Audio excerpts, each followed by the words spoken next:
So we're really monitoring, tracking and assessing the breadth of consumer services. So it really is everything from fixed to mobile. I'm actually a mobile analyst, which a few years ago was seen to be a strange move, to put a mobile analyst in head of a consumer team, but now of course it makes so much sense. And of course what I'm looking at is the mobile part as well, and how it intersects with the fixed. And one of the biggest projects that I have right now is this mobile broadband tracker, where we're basically monitoring the entire services spectrum. It's 17 markets. It's something like Ireland to Romania. 62 operators, thousands of services, consumer and business, and we're updating our intelligence every quarter just to see where the best practice is coming from, and trends and initiatives and innovation. It's such a hot topic, isn't it? I mean, mobile broadband is so big, and there's so much stuff that's getting written about it, and a lot of it I feel it is really wishful thinking at this point, because as I outlined, we actually do have the database that looks at those services and can test out those theories. The first one that you'll hear a lot of is operators are dropping unlimited data. They're not. According to our data, they're actually embracing it more wholeheartedly. In fact, the number of products within that 17 markets has actually increased something. It's over 60% in the last 3 quarters.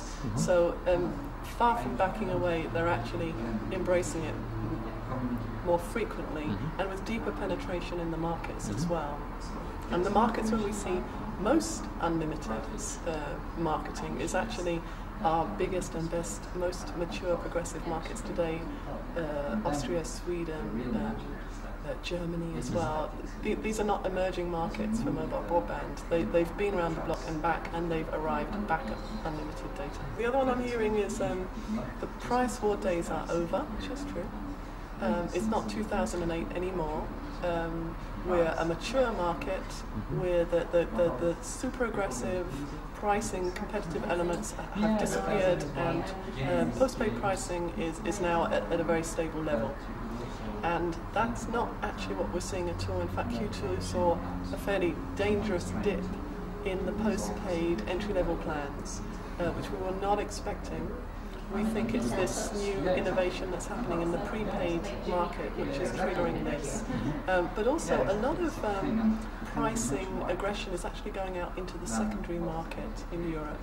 So it's not only the resellers which are doing this. You'll find operators have little mini-me's, they have secondary brands. Very often very targeted at that value segment. Completely different marketing, different brand. You will never know that Halebop was owned by Telia Scenario. You will never know that Base was owned by E+ in Germany. And they're targeting this space really very aggressively, and they're depreciating this price. But for the core mobile operator, they're just happy to have all that noise away from their quality brand. They're competing in the low end of the market, maintaining pricing within their quality brand portfolio. It's giving the impression that pricing is stable, but if you look at it across an aggregate, there's still a lot of downward pressure.